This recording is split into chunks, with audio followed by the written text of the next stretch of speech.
News first channel ಹಾಗೂ ಡಿಜಿಟಲ್ನಲ್ಲಿ ಜಾಹೀರಾತು ನೀಡಲು ಈ ನಂಬರ್ಗೆ ಸಂಪರ್ಕಿಸಿ. ಇವತ್ತು ಕೋರ್ಟ್ನ ಮುಂದೆ ವಿಡಿಯೋ ಕಾನ್ಫರೆನ್ಸ್ ಮೂಲಕ ವಿಚಾರಣೆಗೆ ಹಾಜರಾಗಿದ್ದಂತಹ ಆರೋಪಿಗಳು ಈ ಸಂದರ್ಭದಲ್ಲಿ ಇನ್ನೇನು ವಿಚಾರಣೆ ಮುಗಿಬೇಕು ಅನ್ನುವಾಗ ನಟ ದರ್ಶನ್ ನ್ಯಾಯಾಧೀಶರ ಬಳಿ ಮನವಿ ಮಾಡಿದ್ದಾರೆ. ನನಗೆ ಇಲ್ಲಿ ಬದುಕೋದಕ್ಕಾಗ್ತಾ ಇಲ್ಲ, ಸ್ವಲ್ಪ ಪಾಯ್ಸನ್ ಕೊಡಿ, ಕೋರ್ಟ್ನಲ್ಲಿ ನನಗೆ ವಿಷ ಕೊಡಿ ಅಂತ ನಟ ದರ್ಶನ್ ರಿಕ್ವೆಸ್ಟ್ ಮಾಡಿದ್ದಾರೆ.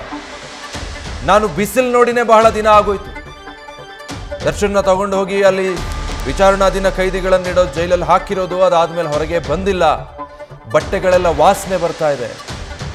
ಬೇರೆ ಯಾರಿಗೂ ಬೇಡ, ಆದ್ರೆ ನನಗೆ ಮಾತ್ರ ಇಲ್ಲಿ ಇರೋದಕ್ಕಾಗ್ತಾ ಇಲ್ಲ.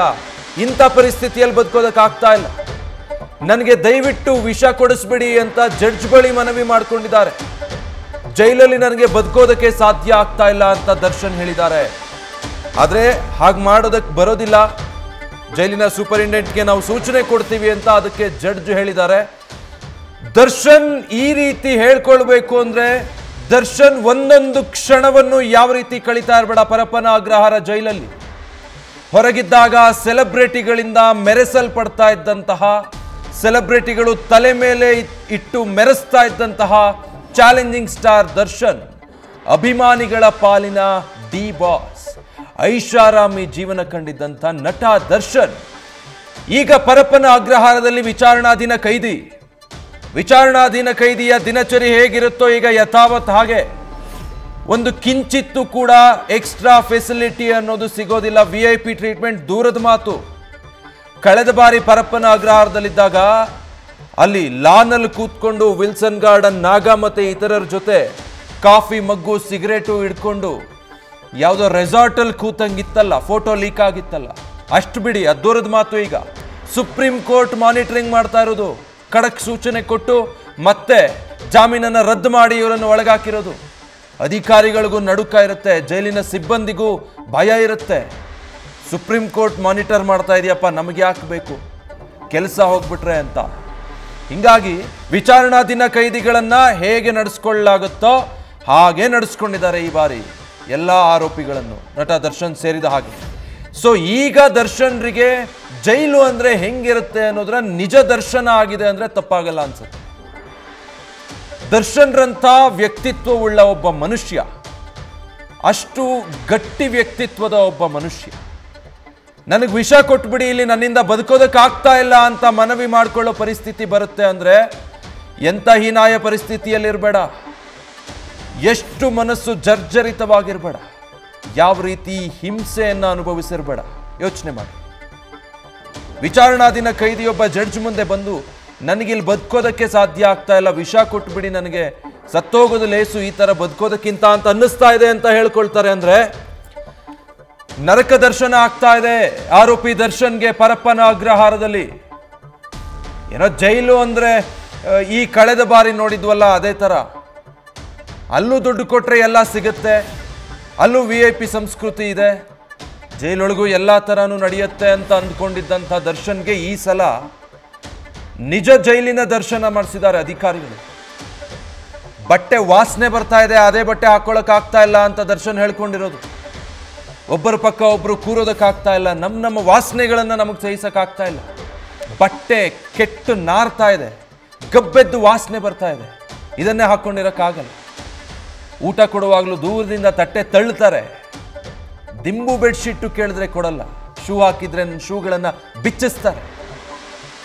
ಕತ್ತಲು ಕೋಣೆಯಲ್ಲಿ ಜೀವನ ಕಳೆಯೋ ಹಂಗಾಗಿದೆ. ನಾನು ಹೊರಗೆ ಬಂದು ಬಿಸಿಲು ನೋಡೆ ಒಂದು ವಾರದ ಮೇಲೆ ಆಗೋಯ್ತು. ಇಂಥ ಬದುಕೋದಕ್ಕೆ ನನ್ನಿಂದ ಸಾಧ್ಯ ಆಗ್ತಾ ಇಲ್ಲ. ಬೇರೆ ಆರೋಪಿಗಳ ವಿಚಾರ ನಾನು ಹೇಳೋದಿಲ್ಲ, ಆದರೆ ನನಗಂತೂ ಇಂಥ ಬದುಕೋದಕ್ಕೆ ಸಾಧ್ಯ ಆಗ್ತಾ ಇಲ್ಲ, ನನಗೆ ವಿಷ ಕೊಟ್ಟುಬಿಡಿ ಅಂತ ದರ್ಶನ್ ಇವತ್ತು ವಿಚಾರಣೆ ಸಂದರ್ಭದಲ್ಲಿ ನ್ಯಾಯಾಧೀಶರ ಮುಂದೆ ಮನವಿ ಮಾಡಿಕೊಂಡಿರೋದು.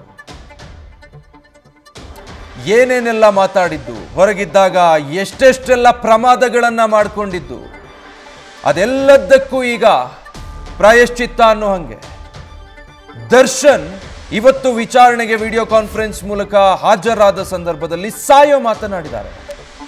ಇಂಥದ್ದೊಂದು ಜೀವನನೇ ನನಗೆ ಬೇಡಪ್ಪ, ಸಾಕು, ವಿಷ ಕೊಟ್ಬಿಡಿ, ನಾನು ವಿಷ ಕುಡಿದು ಸತ್ತೋಗ್ತೀನಿ ಅನ್ನುವಷ್ಟರ ಮಟ್ಟಿಗೆ ಒಬ್ಬ ಆರೋಪಿಯ ಮನಸ್ಥಿತಿ, ವಿಚಾರಣಾಧೀನ ಕೈದಿಯ ಮನಸ್ಥಿತಿ ಬರುತ್ತೆ ಅಂದ್ರೆ ಹೇಗಿರುತ್ತೆ ಸೆರೆವಾಸ? ಪರಪ್ಪನ ಅಗ್ರಹಾರ ಅಂದರೆ ಅದು ಜಾಲಿ ಟ್ರಿಪ್ ಇದ್ದಂಗಲ್ಲ. ಅಥವಾ ದುಡ್ಡಿದೆ, ನಾನು ಹೆಸರುಳ್ಳವನು, ಪ್ರಭಾವ ಉಳ್ಳವನು, ಹಣ ಉಳ್ಳವನು ಒಂದು ಮಾತ್ರಕ್ಕೆ ಪರಪ್ಪನ ಅಗ್ರಹಾರದಲ್ಲೂ ಅದನ್ನು ನಡೆಸ್ಬೋದು ಅಂದ್ಕೊಂಡ್ರೆ ಹಂಗಾಗಲ್ಲ. ಸುಪ್ರೀಂ ಕೋರ್ಟು ಈ ಸಲ ನಿರ್ದೇಶನ ಕೊಟ್ಟಿರೋದು. ಇವ್ರ ಜಾಮೀನುಗಳನ್ನು ವಜಾ ಮಾಡಬೇಕಾದ್ರೆ ಸುಪ್ರೀಂ ಕೋರ್ಟ್ ಎಷ್ಟು ಖಡಕ್ ವಾರ್ನಿಂಗ್ ಕೊಟ್ಟಿದೆ ಅಂದರೆ, ಅಧಿಕಾರಿಗಳು ಒಂದು ಸಾಸಿವೆಯಷ್ಟು ಹೆಚ್ಚು ಫೆಸಿಲಿಟಿ ಇವರಿಗೆ ಒದಗಿಸ್ಕೊಡ್ಬೇಕು ಅಂದರೂ 1000 ಸಲ ಯೋಚನೆ ಮಾಡಬೇಕು. 4 ಕಾಸಿಗೇನಾದರೂ ಕೈ ಚಾಚಿ ಎಕ್ಸ್ಟ್ರಾ ಏನಾದರೂ ಇವ್ರಿಗೆ ಸೌಲಭ್ಯ ಮಾಡಿಕೊಟ್ಟು ಸಿಕ್ಕಾಕೊಂಡ್ರೆ ಕೆಲಸ ಕಳ್ಕೊಳ್ಬೇಕಾಗತ್ತೆ, ವಿಚಾರಣೆ ಎದುರಿಸ್ಬೇಕಾಗತ್ತೆ. ಅಧಿಕಾರಿಗಳು, ಸಿಬ್ಬಂದಿಗಳು ಯಾರು ಆ ಗೋಜಲಿಗೆ, ಆ ಧೈರ್ಯಕ್ಕೆ ಹೋಗೋದಿಲ್ಲ. ಈ ಸಲ ಆ ಧೈರ್ಯ ಮಾಡೋದೇ ಇಲ್ಲ. 100 ವಿಚಾರಣಾಧೀನ ಕೈದಿಗಳಿರ್ತಾರೆ, ಅದರಲ್ಲಿ ಆರೋಪಿ ದರ್ಶನ್ ಕೂಡ ಓರ್ವ ಈ ಸಲ ಅಷ್ಟೇ. ಕನಿಷ್ಠ ಸೌಲಭ್ಯ ಅಂದರೆ ಏನು ಕೊಡಬೇಕು ವಿಚಾರಣಾಧೀನ ಕೈದಿಗಳಿಗೆ? ಆಹಾರ, ನಿದ್ರೆ, ಕನಿಷ್ಠ ಸೌಲಭ್ಯ, ಮಲಗಲಿಕ್ಕೆ ಬೇಕಾದ ವ್ಯವಸ್ಥೆ, ಇಷ್ಟು ಮಾತ್ರ. ಕನಿಷ್ಠದಲ್ಲಿ ಕನಿಷ್ಠ ಮೂಲಭೂತ ಸೌಕರ್ಯಗಳನ್ನು ಬಿಟ್ಟರೆ ಮತ್ತೇನನ್ನು ಕೂಡ ಒದಗಿಸ್ತಾ ಇಲ್ಲ. ಬಟ್ಟೆಗಳನ್ನು ಒಕ್ಕೊಳ್ಳೋದಕ್ಕಾಗ್ತಾ ಇಲ್ಲ, ಬೇರೆ ಬಟ್ಟೆಗಳು ಲಭ್ಯ ಇಲ್ಲ. ವಾಸನೆ ಬಂದು ನಾರ್ತಾ ಇದೆ ಬಟ್ಟೆಗಳು, ಅದನ್ನೇ ಮರುಬಳಕೆ ಮಾಡಬೇಕು, ಆಗ್ತಾ ಇಲ್ಲ. ಆರೋಪಿಗಳನ್ನು ಅಕ್ಕಪಕ್ಕ ಕೂರಿಸಿದ್ರು, ಒಬ್ಬರು ಪಕ್ಕ ಒಬ್ಬರು ಕೂರೋದಕ್ಕೆ ಆಗ್ತಾ ಇಲ್ಲ. ಕೆಟ್ಟು ವಾಸನೆ ಬರ್ತಾ ಇದೆ. ಕತ್ತಲೆ ಕೋಣೆಲೆ ಜೀವನ ಕಳೆಯೋ ಹಂಗಾಗಿದೆ. ಸೂರ್ಯನ ಬೆಳಕು ನೋಡಿ ನಾನು 1 ವಾರ ಆಯಿತು ಅಂತ ಹೇಳಿದ್ದಾರೆ ದರ್ಶನ್. ಸೆಲ್ಲಿಂದ ಹೊರಗೆ ಬಿಟ್ಟಿಲ್ಲ, ಏನಿದ್ರು ಎಲ್ಲ ಅಲ್ಲೇ. ಬೆಳಗ್ಗೆ ಎದ್ದಾಗಿಂದ ನಿತ್ಯ ಕರ್ಮಗಳು ಶುರುವಾದರೆ ರಾತ್ರಿ ಮತ್ತೆ ತಲೆಗೆ ದಿಂಬ ಹಾಕೋವರೆಗೂ ಇಡೀ ದಿನ ಅದೇ ಕೋಣೆ, 4 ಗೋಡೆ, ಕಿರಿದಾದ ಒಂದು ಕೋಣೆ, ಆ ಕೋಣೆಯೊಳಗೆ ಬದುಕಬೇಕು. ಇದು ಡಾರ್ಕ್ ರೂಮ್ನ ಸೆರೆವಾಸ ಅಂತ ಅನ್ನಿಸ್ತಾ ಇದೆ ನನಗೆ. ಈ ತರ ಬದುಕೋದಕ್ಕೆ ನನ್ನಿಂದ ಸಾಧ್ಯ ಆಗ್ತಾ ಇಲ್ಲ. ಹೀಗಾಗಿ ನನಗೆ ವಿಷ ಕೊಟ್ಬಿಡಿ, ಪಾಯ್ಸನ್ ಕೊಡಿಸ್ಬಿಡಿ ಮಹಾಸ್ವಾಮಿ ದಯವಿಟ್ಟು ನನಗೆ ಅಂತ ಹೇಳಿ ನ್ಯಾಯಾಧೀಶರ ಮುಂದೆ ದರ್ಶನ್ ಇವತ್ತು ಅವಲತ್ತುಕೊಂಡಿರೋದು. ಅದೇ ಈ ಶೂಟಿಂಗ್ ನಲ್ಲಿ ಭಾಗವಹಿಸಿದ್ದಾಗ ಫಾರಿನ್ಗೆ ಹೋಗಿ ಬಂದ ದರ್ಶನ್. ಸರ್ಕಾರಿ ಪರ ವಕೀಲರಾದಂತಹ ಅನಿಲ್ ನಿಶಾನೆ ಅವರು ನಮ್ಮೊಟ್ಟಿಗೆ ದೂರವಾಣಿ ಸಂಪರ್ಕದಲ್ಲಿದ್ದಾರೆ. ಸರ್ ನಮಸ್ತೆ. ಅನಿಲ್ ಸರ್, ನನ್ನ ಧ್ವನಿ ಕೇಳಿಸ್ತಾ ಇದೆಯಾ ತಮಗೆ? ಕೇಳಿಸ್ತದೆ, ಹೇಳಿ. ಕೇಳಿಸ್ತದೆ. ಇವತ್ತಿನ ವಿಚಾರಣೆ ಗಮನಿಸಿರ್ತೀರಿ. ಆರೋಪಿ ದರ್ಶನ್ರ ಹೇಳಿಕೆ, ನನಗೆ ವಿಷ ಕೊಟ್ಬಿಡಿ, ಬದುಕೋದಕ್ಕೆ ಆಗ್ತಾ ಇಲ್ಲ ಅನ್ನುವಷ್ಟು ಜರ್ಜರಿತರಾಗಿದ್ದಾರೆ ಅನ್ನೋ ರೀತಿಯಲ್ಲಿ ಹೇಳಿಕೆ ಕೊಟ್ಟಿರೋದು. ಮೊದಲಿಗೆ ಏನ್ ಪ್ರತಿಕ್ರಿಯಿಸ್ತೀರಿ ಈ ಬಗ್ಗೆ? ಸರ್, ಇವತ್ತು ಏನೋ ಅವ್ರು ಮಾತಾಡೇ ಇಲ್ಲ ಸರ್. ಇದು ಯಾವ್ದು ಏನೋ ನ್ಯೂಸ್ ಕರೆಕ್ಟ್ ಆಗಿ ಇಲ್ಲ ಅನ್ಸುತ್ತೆ. ಬಟ್ ಈ ತರ ಏನ್ ಮಾತಾಡಿಲ್ಲ ಸರ್ ದರ್ಶನ್ ಅವರು. ಈ ರೀತಿ ಹೇಳಿಕೆನೆ ಕೊಟ್ಟಿಲ್ವಾ? ಈ ರೀತಿ ಏನು ಕೊಟ್ಟಿಲ್ಲ ಸರ್. ರಿಮೈನಿಂಗ್ ಅಕ್ಯೂಸ್ಡ್ಗೆ ಡಿಸ್ಚಾರ್ಜ್ ಅಪ್ಲಿಕೇಶನ್ ಹಾಕಕ್ಕೆ ನಾಳೆವರೆಗೂ ಟೈಮ್ ಕೊಟ್ಟಿದ್ದಾರೆ ಅಷ್ಟೇ ಸರ್. ಬಟ್ ಈ ರಿಮೈನಿಂಗ್ ಕ್ಯಾನ್ಸಲೇಷನ್ ಬೇಲು ಅದನ್ನ ನೋಟಿಸ್ ಇಶ್ಯೂ ಆಗಿದೆ, ಅದು ಹಿಯರಿಂಗ್ ಬರುತ್ತೆ ಶಾರ್ಟ್ಲಿ. ಏನ್ ಮಾತಾಡಿದ್ರು? ಏನಾದ್ರು ಮಾತಾಡಿದ್ರಾ ಇವತ್ತು ವಿಡಿಯೋ ಕಾನ್ಫರೆನ್ಸ್ ಅಲ್ಲಿ ವಿಚಾರಣೆ ಹಾಜರಾದಾಗ? ಇಲ್ಲ ಸರ್, ಬಾಯಿನೇ ತೆಗೆದಿಲ್ಲ ಸರ್. ಓನ್ಲಿ ಅವ್ರ ಅಡ್ವೊಕೇಟ್ ಹೇಳಿದ್ರು ಸ್ವಲ್ಪ ಫೆಸಿಲಿಟೀಸ್ ಕೊಡಿ ಅದು ಇದು ಅಂತ ಹೇಳಿ. ದಿಂಬು ಮತ್ತೆ ಪಿಲೋ, ಬೆಡ್ ಸ್ವಲ್ಪ ಫೆಸಿಲಿಟೀಸ್ ಕೊಡು ಅಂತ ಹೇಳಿ ಅಪ್ಲಿಕೇಶನ್ ಹಾಕಿದ್ರೆ ಅದ್ರ ಮೇಲೆ ಹಿಯರಿಂಗ್ ನಡೀತಾ ಇದೆ ಅಷ್ಟೇ ಸರ್. ಓಕೆ. ಆರೋಪಿಗಳು ಯಾರು ಮಾತಾಡಿಲ್ಲ ಹಾಗಿದ್ರೆ ಇವತ್ತಿನ ವಿಚಾರಣೆಯಲ್ಲಿ? ಇಲ್ಲ ಸರ್, ಇಲ್ಲ ಯಾರು ಮಾತಾಡಿಲ್ಲ. ವಕೀಲರ ಮುಖಾಂತರ ಅಷ್ಟೇ ಮನವಿ ಸಲ್ಲಿಸಿದ್ದ?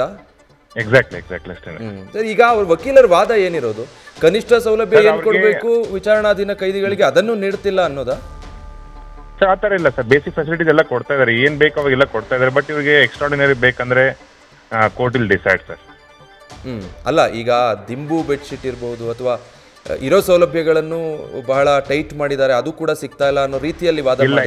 ಇಲ್ಲ ಸರ್. ಬೇಸಿಕ್ ಜೈಲ್ ಮ್ಯಾನುವಲ್ ಏನ್ ಕೊಡ್ಬೇಕಲ್ವಾ ಎಲ್ಲ ಕೊಡ್ತಾ ಇದಾರೆ. ಬೇಸಿಕ್ ಅವರೆಲ್ಲ ಮೇನ್ ಅಲಿಗೇಷನ್ ಅಡ್ವೊಕೇಟ್ ಇರೋದು.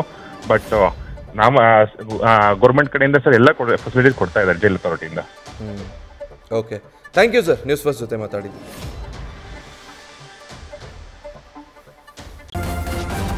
ನ್ಯೂಸ್ ಫಸ್ಟ್ ನಿರ್ಭೀತಿಯಿಂದ ನಿಮ್ಮ ಪರವಾಗಿ.